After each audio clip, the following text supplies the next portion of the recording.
Welcome everybody. This one's been a long time in the making. We are doing dual motors on a Nissan 300ZX. If you haven't been following along, I'll catch you up real quick. Previously, we had taken out the engine, gas tank, exhaust, everything like that. For this customer, we're also doing a dual motor setup. That means we took out the front subframe as well as the rear subframe. So that's gonna be a little bit of a challenge because the Nissan has a traditional kind of front subframe that we can take out. Tesla, however, it's a different story. The Tesla doesn't have a front subframe. They've got portions of a front subframe, but then it's also just attached to the unibody. Therein lies the challenge. We actually have to make a new subframe, tie it into specific points in space from the Tesla unibody.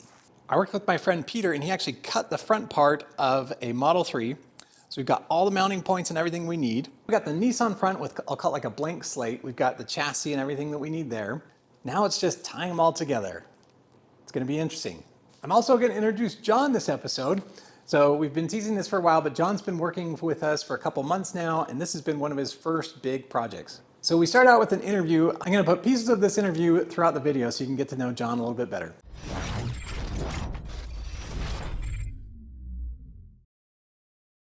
So this episode, maybe more than most, I'm gonna have to break in from time to time and try and explain what's going on. I'm gonna take a step all the way back and talk about subframes. Most modern cars have a front subframe and a rear subframe. The subframes usually contain the suspension geometry. The rear subframe usually contains the suspension arms, as well as the hub and axles.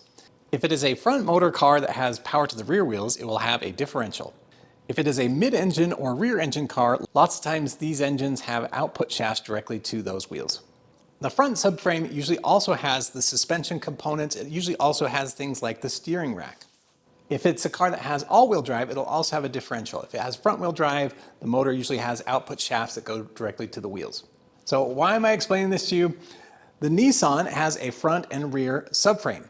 I previously took off the rear subframe and got a Model 3 rear subframe and put it back into place. So we had to do some modifications, but essentially it was a swap. So the Nissan now has suspension geometry, calipers, brakes, things like that from a Tesla Model 3. We're now looking to do the same thing for the front. So we took off the front subframe from the Nissan. This included the steering, all the suspension geometry. However, the Tesla doesn't have a true front subframe. It has some elements of a subframe. So it's got kind of a frame that bolts to the unibody. However, there's a lot of the suspension that actually bolts to the unibody itself. So there's not really a subframe you can take off unless we wanted to kind of chop up the unibody and put it in this unibody. We really didn't want to do that with the Nissan. So what that meant is we have to take off the unibody on the Tesla, but then we've got these free floating parts. So those free floating parts we have to then identify in space, lock in geometry, make new parts, and put that in the Nissan. So that's what we're doing this episode. To start with, on the Tesla, we're gonna keep as much of the, I'll call it the subframe as we can. And the other parts we're actually gonna leave in place until we can create our own subframe. Essentially, we're gonna make some steel tubing that connects all these points in space exactly as it is in the Model 3. That structure will then be able to be mounted into the Nissan. Here we've got the front, we'll call this the subframe, but it's got the motor, the steering column, and it's got the suspension.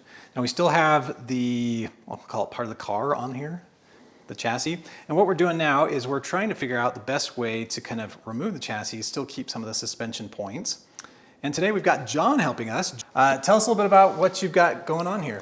So right now we're just trying to, like I said, get the suspension and the subframe as one piece. We've mocked up a very simple setup for attaching the subframe and suspension to the existing Tesla subframe.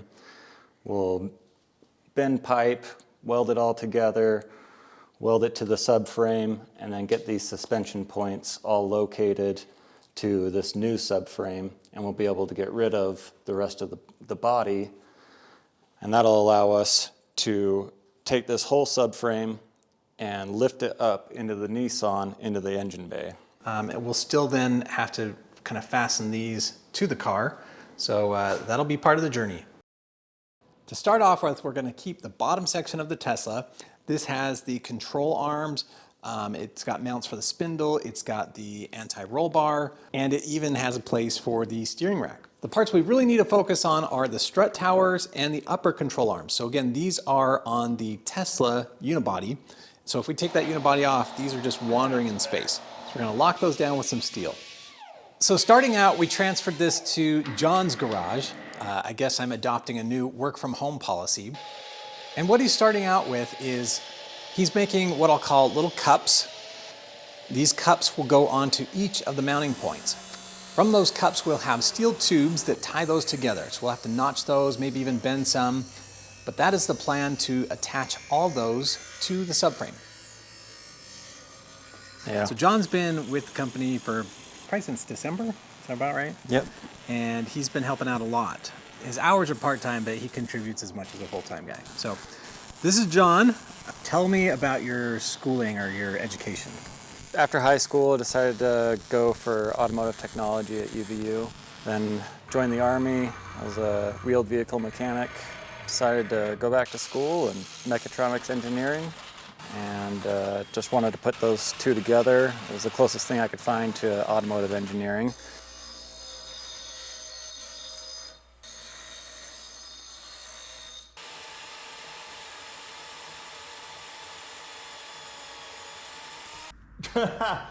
What happened? Oh, this is a waste. 5.5, not 7.5. Whoops.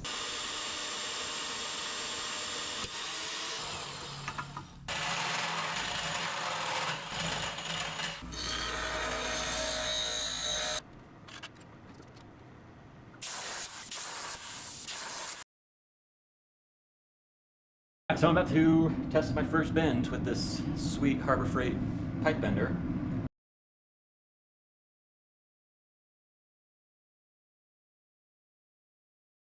I am about to weld up some more of these guys so that I can put them here and in these 4 locations. I'll do the same bars here, except this one will be a little bit different. I've only bent this one because we have to clear a master cylinder here and it sticks out into this area, so I gotta leave that free. But on this side, I'll just do it straight across and it'll be just fine. Some more of these set up. They're tacked, ready to go.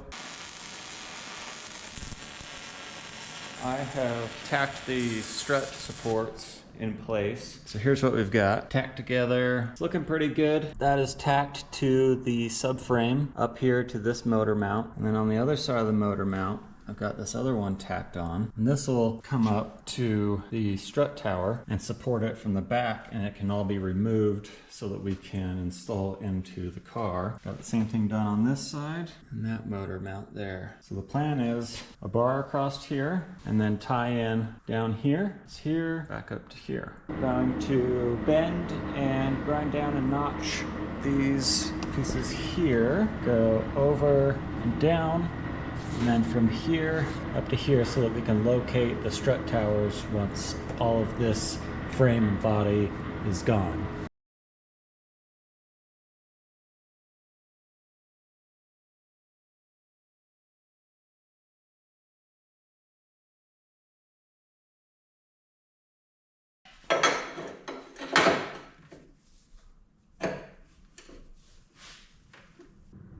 I like that.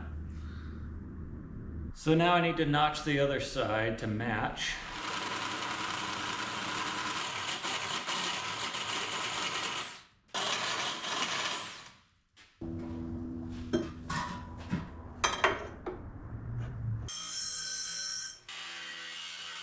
We've got all the stuff tacked up. So this is what we're looking at.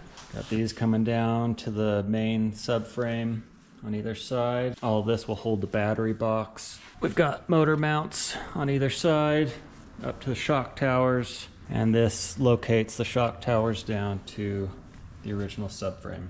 Everything is square and level and pretty perfect, actually. I'm pretty proud of this. So that's where we're at.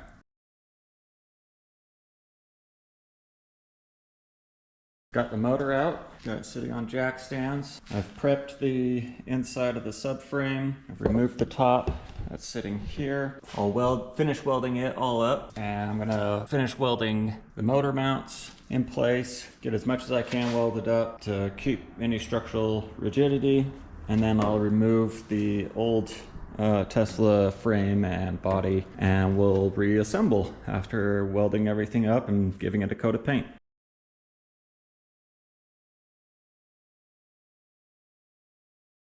prepping these frames that I welded up.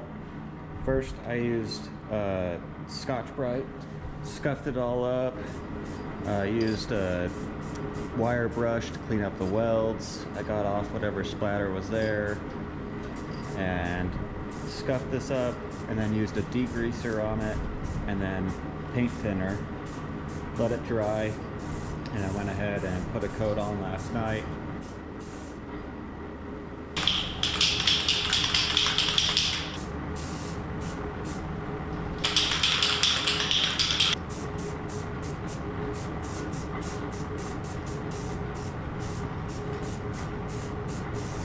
Today's sponsor, we have Asmax, which is a smart air pump.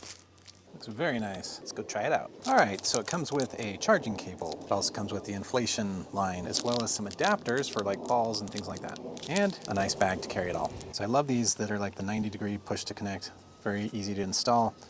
And on this side, it's just twists. You don't have to like twist the whole cable. It's got like a little twist right there. This has a large capacity battery. It is a 7.5 amp hour battery. This is where you have charging. Both you charge this. It also acts as a battery bank, so you can actually charge your phone with this. All right, so it is on. Right here, it's got the car logo, so it's 36 PSI for a car. You can change modes. There's a motorcycle, 40 PSI, bicycle, and a basketball. And this is just kind of user selected. It has 4 nozzles, so for like balls or inflatables or bike tires or car tires. It has a detachable quick disconnect hose. It has LED dual screens with real-time pressure monitoring. So we'll go ahead and try a car tire. All right, it says 32, we're gonna go to 36. So I think it's nice that it tells you kind of what it's at and what it's going to. And it has automatic shut off. All right, just like that. This has a smart cooling system, so even during long durations of use, it stays cool. And it has a light. On, flashing, faster flashing. So again, great for emergency situations. As you know, I think things like this are great to have in a car, especially in an emergency situation. So if you are interested in something like this, I'll leave a link in the video description below. Here is what we came up with. Have to kind of walk you through everything, but basically the Tesla, I don't even want to call it a subframe, but the unibody is now gone, and we've got some welded pieces, welded structures that it's going to keep everything in place. We've got this thing stripped down, just make it a lot easier, a lot lighter, and so it can actually fit. But basically, we've got the control arms, axle shafts, and motor are out. That's part of the frame that kind of connects everything. But this is what we're going to start with, just to kind of put it up in place and see where we can kind of attach it to the car. Why don't you talk us through some of the things you've done? All right, yeah, so I just welded up this structure here. This will be our battery support. And we needed to basically get the whole Tesla frame and body off of here. The motor mounts used to connect to the body, and so now we've got this structure connected directly to the subframe that'll support this end of the motor. We can use these if we want, if it works, but we don't need to. But basically, we just had to tie in the motor directly to the subframe instead of hanging from the Tesla frame and body. Yeah, so it'll probably all make a little more sense as we go along and kind of fit things and put things together. But yeah, this is really good work. John did some great welds and got some tubing bent and everything, so this should work really well.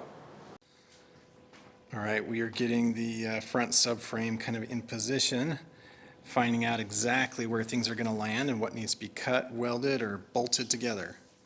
John has been busy taking off the front stuff. We got the radiator out, the AC condenser, and actually the AC compressor.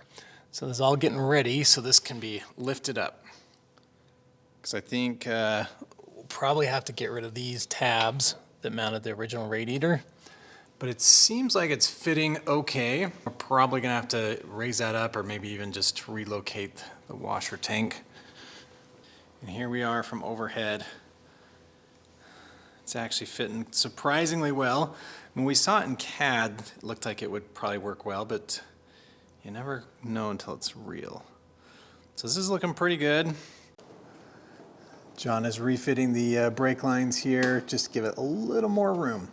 Got the lower part of the subframe about as far as it can go. We might need a notch. Let's see, can we see it? So right there, that little corner that's hitting. So I'll have to kind of take some material out probably.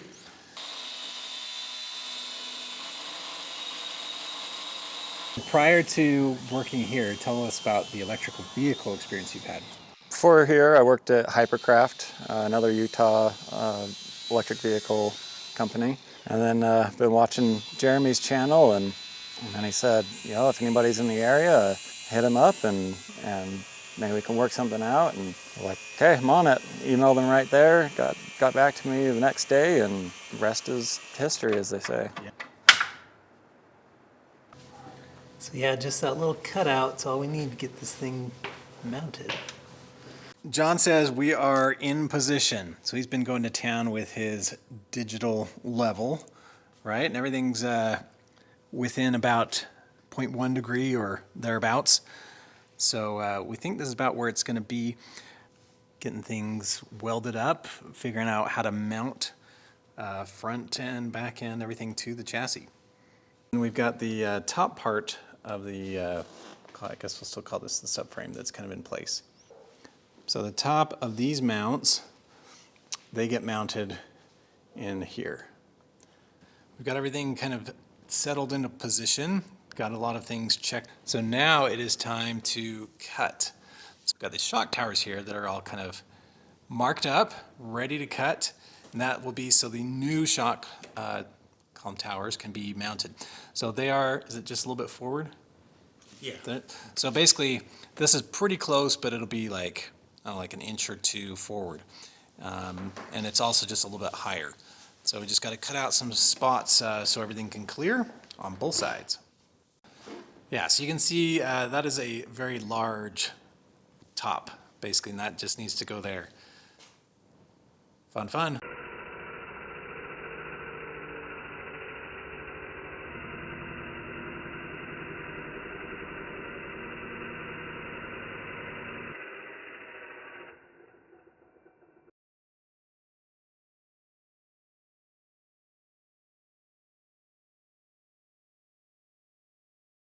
One tower gone, one to go. We probably will do some test fitting. Probably, if it's anything like my luck, we'll have to cut more.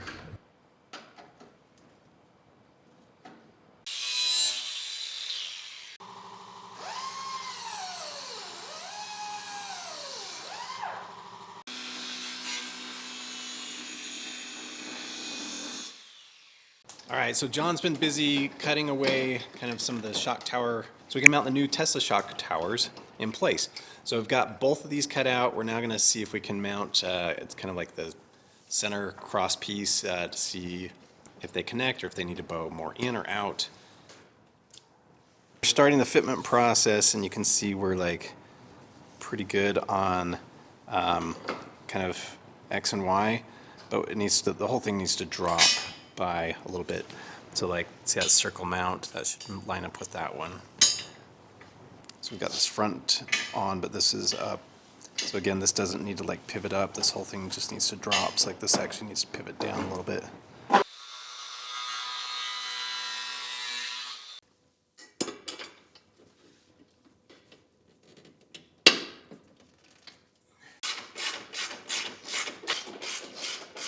This is now bolted to the top of the, I'll call these the shock towers. With this one, now that we've got things pretty much in place, you see I've used some scanning spray, did some scans.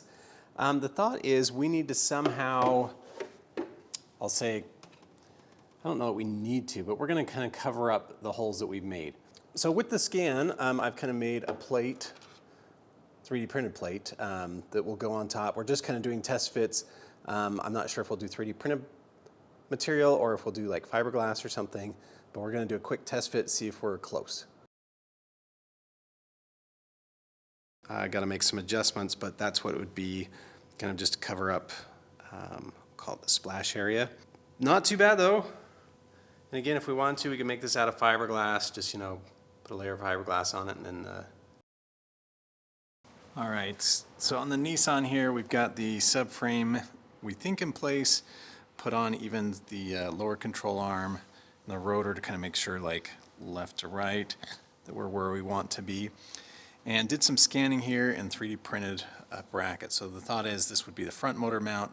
It's got some pretty heavy duty bolts there. We'd bolt to here, gonna sandwich it kind of from both sides.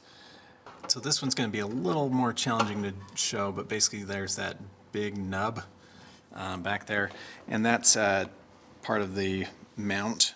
This is the piece we designed. So basically this is going to fit on that, and then this is the motor mount for the Tesla. Basically it fits in those holes there. So again, this one will fit back there. So it fits on that nub, and then this will hold the motor.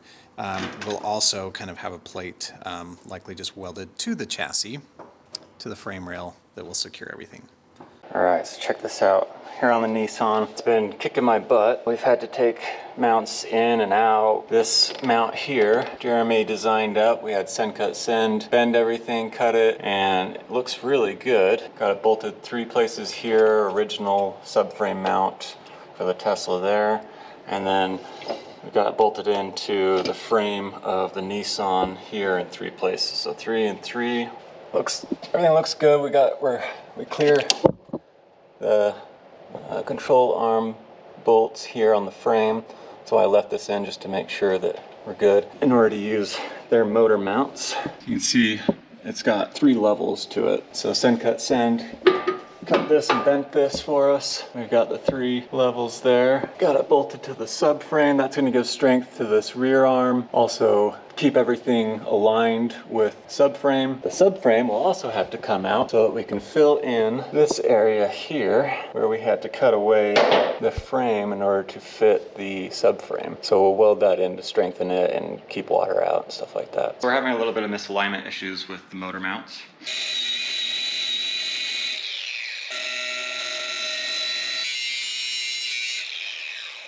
We tried mounting the subframe mounts, but after grinding and grinding and grinding, I was not able to get the motor mount to clear this steering shaft right here.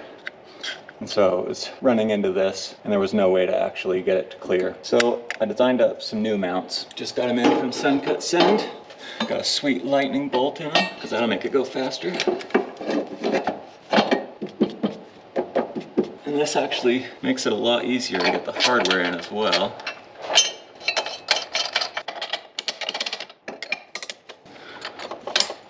But it's in. Clear that steering shaft just enough. In fact, we even have room for that plastic piece. Got some gussets to add to this as well. I like this setup. This is good. We'll be able to support the motor on the subframe, support it from the suspension, from the body. Ties everything in, and everything clears nicely, even with the steering brackets, so looks good. Now before I start welding these in, I have to get my angle finder and put it, all over on the subframe, make sure everything is matching the Nissan body so that there's no weird alignment issues or anything like that. All right, so I've got the mounts pretty much lined up. I've got the subframe pretty well leveled and square. Now what I've got to do, just took the motor mount off of the Tesla motor so that I can put it bolted in place here and make sure that the distance is correct and everything is exactly where it needs to be so that things can get tacked in place, everything get welded up. Got everything level, square to the body. Took some paint off where I'm gonna weld, and now it's time to start welding the subframe mounts and motor mounts.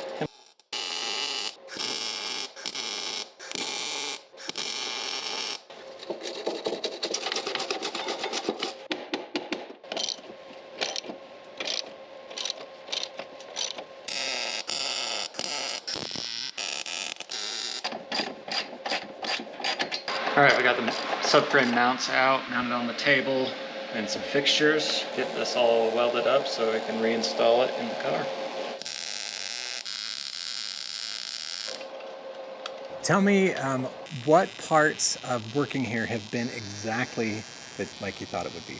I mean, pretty much all of it. I had a good idea of what it would be like from the channel. I like to do every part of the vehicle. I didn't want to do just one thing the rest of my life, so I'm happy to be working on the entire vehicle. We're happy to have you. Making a crappy weld try and look good, and now I just made it look crappier. Really strong now though. Any parts that are like, whoa, I didn't know about that? Any little surprises? The shop's a little cramped. It looks bigger on YouTube. Yeah, I'll tell you, John gives me grief. You guys have to tell me in the comments what you think. I listened to Christmas music, and John's like, what? He said, I am the only one he's ever known that, like, Voluntarily. listens to Christmas music. So you guys have to tell me if you guys know anybody like that. I'll tell you, John is vocal. When I say that, he likes to think out loud. Even if nobody's around or if I'm around, he starts talking, I'm like, are you talking to me? He's like, nope. So he likes to work through his problems vocally. You got to talk to the smartest person in the room to get advice, so, you know. I've got it tacked now. Take out the motor mount and stuff so I can get to the rest of it.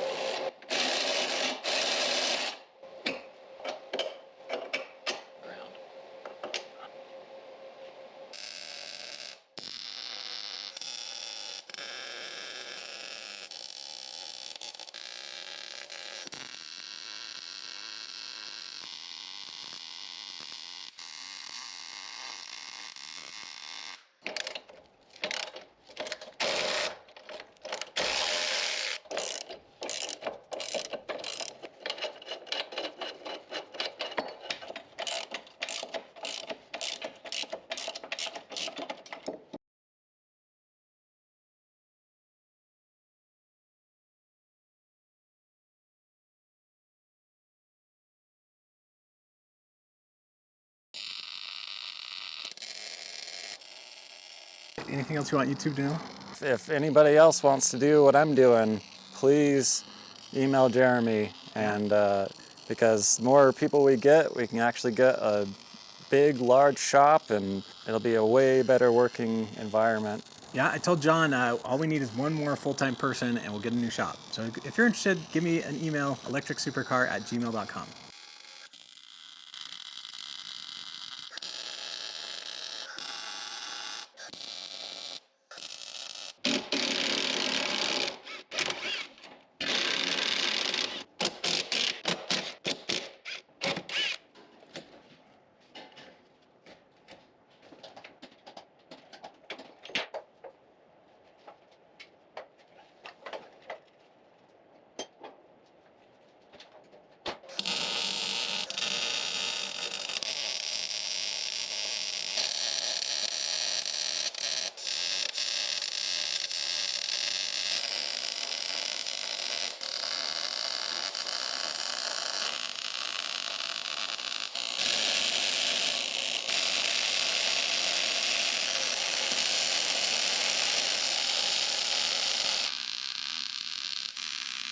I painted the subframe mounts and the motor mounts black. I could paint over that and protect the frame, all the metal and everything.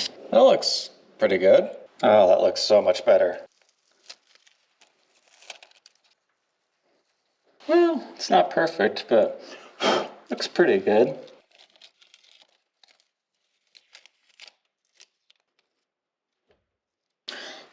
Yeah, it looks pretty good.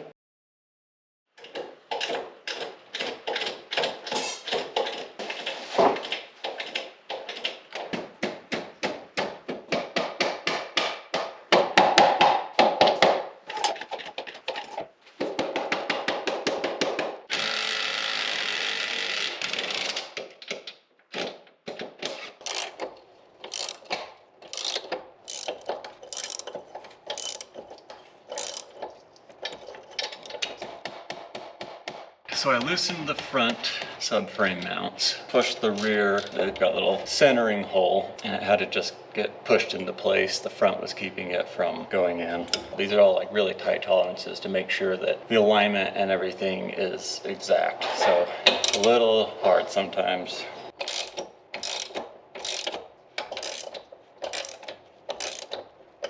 Oh my gosh, so much room for activities.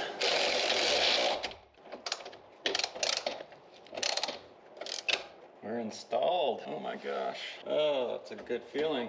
That is super strong. I need to put in 3 holes here, just at the top, in order to service the strut. And we'll just put some rubber caps in there to seal it afterwards. And I'm gonna do that by coming under here. The strut perch is already mounted in here, and so we'll just have to drill the hole through where the strut mounts to.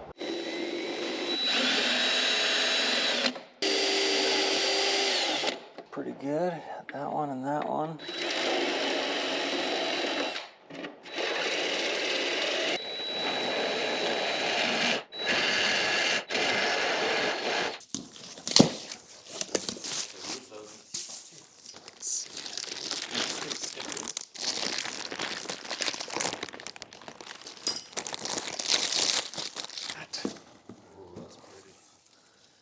It's R, that means it's right. All right, so this is what we got. This is from Max Speeding Rods. Brand new front suspension, what we're gonna use. This is kind of the existing one. What's nice about this is we actually have the ability to adjust to whatever height we need. So again, they've got all the stuff for your Tesla. So if you're interested in kind of a coilover setup for your Tesla Model 3, I'll put a link in the video description below. So we're going to be focusing on the front, but they also have for the rear. Gorgeous perch there, big old springs for the rear. All right, these are the new struts we got in. They're adjustable, which is super nice, because the rear has some aftermarket as well that are adjustable, so we'll be able to set the ride height for this because we don't know exactly how the weight balance is going to be in this car. So, all right, today's a big day. We're going to put the motor back in. I'm a little nervous, but I don't see any reason why it shouldn't go in just fine. Oh, we're maxed out on the lift. Once it goes past the battery support, we can put them all back on.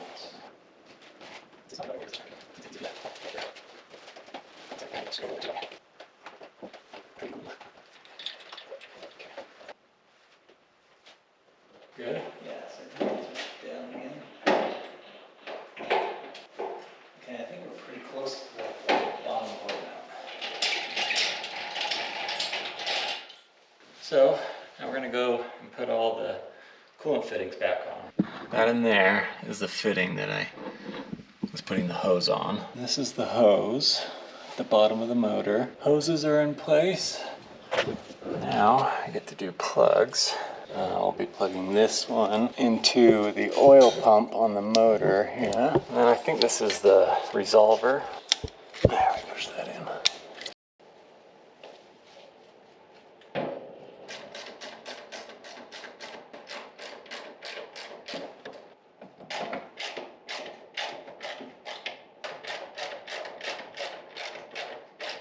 Got some gear oil. Now lube up seal. I've opened it. Just need to remove my protective cover here. Lube up the seal. Just to make sure there's no contaminants. Oh yeah, that's... I'm gonna regret it. Oh yeah.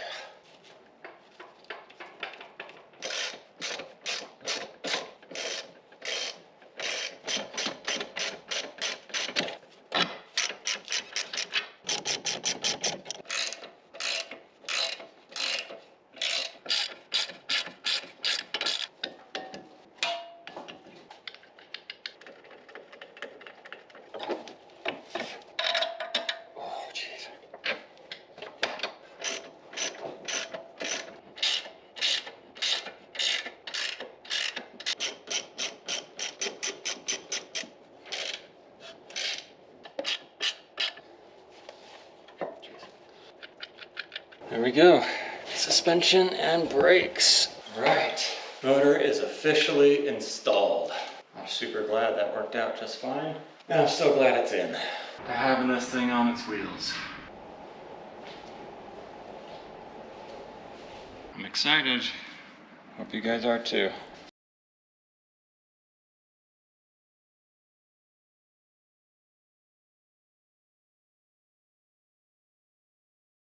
We've got the car on all four wheels. Again, this is the first time in a long time. So up front, you'll notice it's still up a little bit. We've got, again, probably a couple 100 pounds of batteries that are gonna go up there to kind of lower it just a little bit. We do have adjustable coilovers, so hopefully we can kind of dial things in. But yeah, what do you think? All right, so that's going to do it for this time. This was several months in the making, lots of hard work, lots of effort, lots of fabrication went into this one. So I think we're in great shape. The front is in position. We've now got to do things like power steering. We also have all the batteries that we need to do. So we've got ideas for battery boxes. Those will all be coming soon as well. Thanks for tuning in.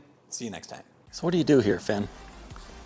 He's a guard dog, Moral support, emotional support animal. garbage cleanup. Dude, that's gross. We're gonna put you inside.